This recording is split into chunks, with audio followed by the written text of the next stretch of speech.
So an employee tried to destroy my business. And these are the 4 key takeaways from this entire experience. A little bit of context for those of you who don't know me, new to the channel. The YouTube gods has suggested this video. My name is Lior Vaknin, and I run a coaching company called Local Service Mastery that teaches service business owners how to generate their own leads themselves without having to depend on marketing agencies ever again. We've been around for about 2.5 years till this point. Right now, a team of around 5 people. Relatively, we're still at the early stages of the company. And if you're wondering, wait, why are you sharing this in the first place? Is because this whole channel is my attempt to not only educate business owners, service business owners, more specifically, and contractors on their potential of growing their business by learning to master lead generation themselves. So you'll see a lot of content around that, but also it's kind of a journal and a documentation of my attempt into building this into a 9-figure coaching company. So this is why I'm doing this. Now, to give a little bit of context of what happened. Last Tuesday, I logged into our community. So basically, my coaching company is an online coaching company. So we have our course material and we have our community. We're hosting our community platform over at Circle. I'm logging into my account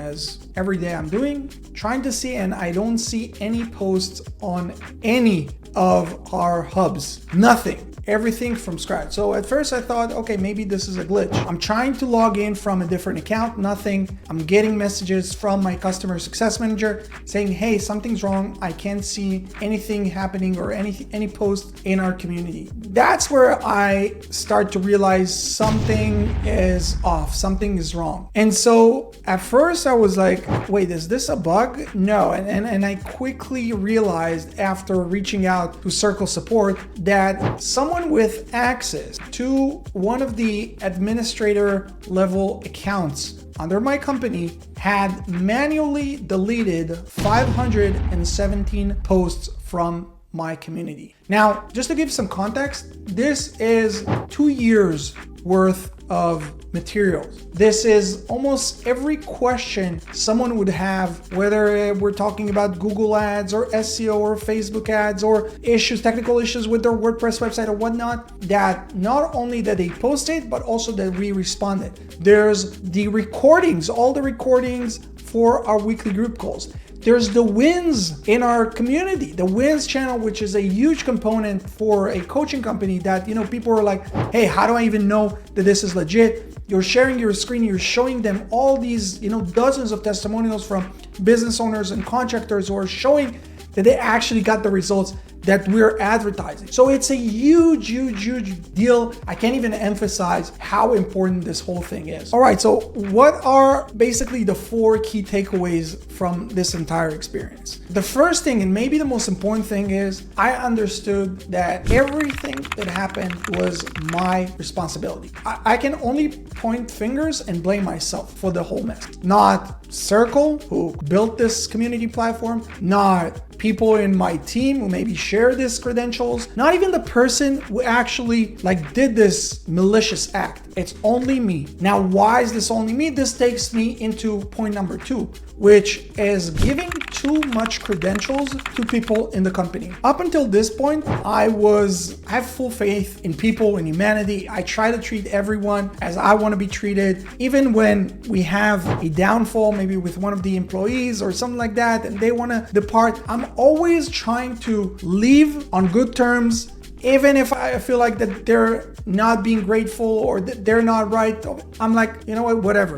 If this could be solved with a little bit of money, let's just do that. I'm not trying to be that stingy, very mean, I'm going to calculate every dollar, whatever it is. Let's just finish things on good terms. Maybe, who knows, the universe will meet on another path, which by the way happened with one of my employees that I brought them back on after we departed because they wanted to venture out, try their own thing, whatever it is. So I'm always trying to leave on good terms. But with that, I gave too much credentials. And what I mean by this is that one of the mistakes that I've made was giving an administrator level credential to one of the accounts who's managing basically the community aspect. There's basically a balance that we need to set as business owners between trusting people and being responsible. And so I feel like right now, thanks to this experience, which again, I'm the one who gave the credential. So if someone did something wrong, it's on me because I was enabling it by giving them this much credential. And so right now, after this whole thing, right now I'm working with my operational manager on reducing the credentials to the bare minimum needed. Meaning, no one is getting admin credentials to anything anymore. You'll have whatever credentials you need in order to operate and in order to do your tasks. But I'm not just out of, sometimes it's just from being lazy or just like, instead of you researching about different credentials and what each of them mean, because there's contributor and there's analyst and there's editor and there's whatever it is, you're just, okay, let me just give admin access. So right now we are reducing all the credentials to the minimum needed. And so something like this can't happen again. So again, first thing, my fault, my responsibility. Second thing is make sure, guys, that you're giving out the bare minimum credentials to whoever needs it. And it's funny because a lot of times I'm even going over these things with clients of mine, with students in the program, where I'm showing them the first thing that we do, like when they join the program, is going over who has access to your Google Business profile. Who's the admin of your Google Business profile? Who's the admin of your Facebook ads account? Who's the admin of your WordPress account? Who has access to all of this? And we're revoking all these accesses. And for me to do such a junior stupid mistake, like, what can I say? It's on me. So that's number 2. Number 3, backups. When people join my program, the first thing that we do is I encourage people to have a backup of their entire website, not only with the hosting company that, make sure that you're paying that few bucks a month just to make sure that you have like daily backups for your website, but also I show them how they can back up, if they have a WordPress website, how they can back it up locally on your computer.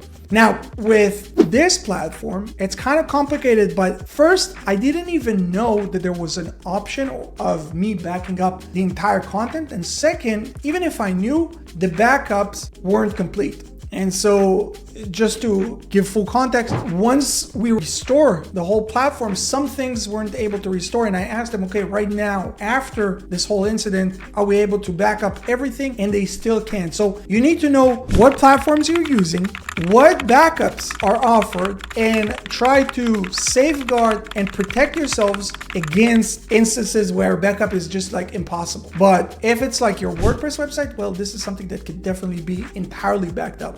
But in the case of Circle, as of June 2024, well, you can't back up comments, you can't back up likes, you can't back up images or videos that are posted to your community. And so that's something that I'll have to just like deal with it, unfortunately. Number 4 is when support say they can't help, don't give up. When this whole thing happened, the first thing I did was reach out to Circle's support and I told them, hey, listen, you have to help me. We have to restore this. And their first response was, unfortunately, when something is permanently deleted from our platform, we don't have any backups. And I'm like, what are you talking about? You're a 9-figure, if not a $1 billion company at this point. You're telling me that you don't have backups for this doesn't make sense. And so I've done multiple things.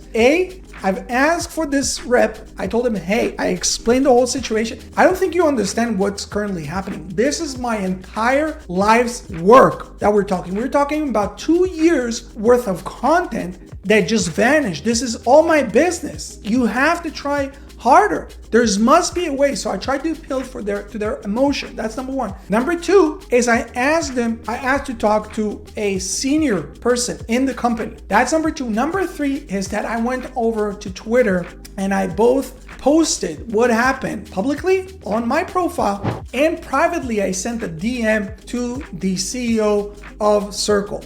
Now, he didn't respond to me.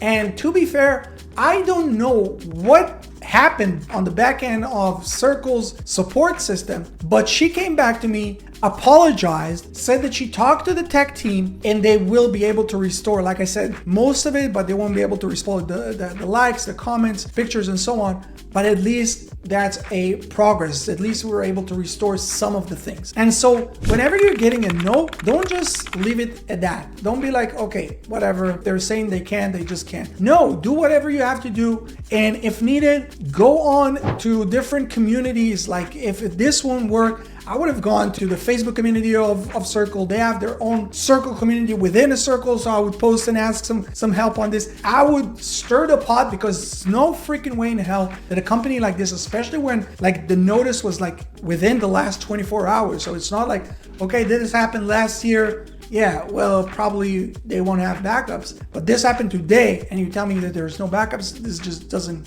make sense. So I would do anything in my power to get things. So if you're first getting no, don't just settle for that. Push harder. And I know that I said that I'll give you 4 things, but I want to give you actually 5. And maybe, the 5th and the most important thing is that if you don't have an in-house legal team, just move on. I'll explain to you why. It's not just the financial burden of trying to find who did this. And, my team is composed of people who are all over the world, some in Pakistan, some in the Philippines, some in the States, some in Canada. So it's not only having a legal team look into wasting, dozens of hours at hundreds of dollars an hour for legal fees, just exploring this.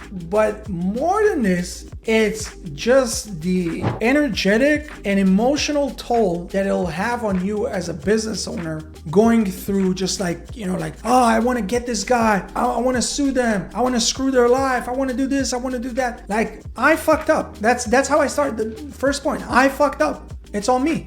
What did I take from this experience? Okay, let me not give that many credentials. Let me make sure that I back up things as much as possible. Like, those things are on me, instead of just like, seeking out revenge or whatnot. Now, again, if you're, a 9-figure company, a 10-figure company, or $1 billion company, and you have an in-house legal team, sure, why not? This is what they're paid for. Absolutely, go explore, prosecute, do whatever. But if not, if you're like, like a 6, 7, maybe even 8-figure company, the only toll that it'll have is on you as a founder. And instead of you focusing on the future, instead of you focusing on where you're headed, instead of you focusing on your goal, on the customer's success, on making sure that everyone in the team is like dialed in, that they're pumped, they're happy to work for you, that everyone is in line with the mission, you're now like focusing on the wrong thing. You know what I mean?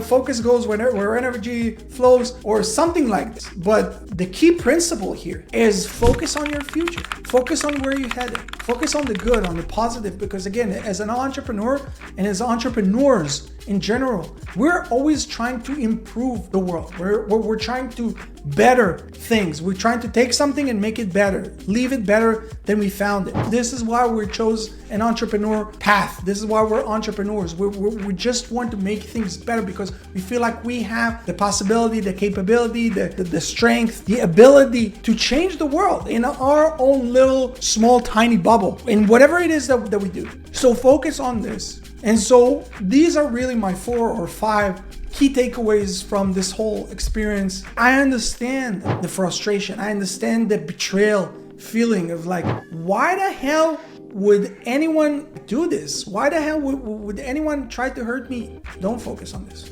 Move on. A lot of people would shoot arrows in your back. People you thought you were friends. People who you treated like family. People who you've done more than their own family would. But this is just the cost of business. Focus on the good. I hope you found this video useful. If you did, make sure to hit the like and subscribe. My name is Lior Vaknin. Best of luck on your journey, and I hope to see you guys here in the next one. Peace.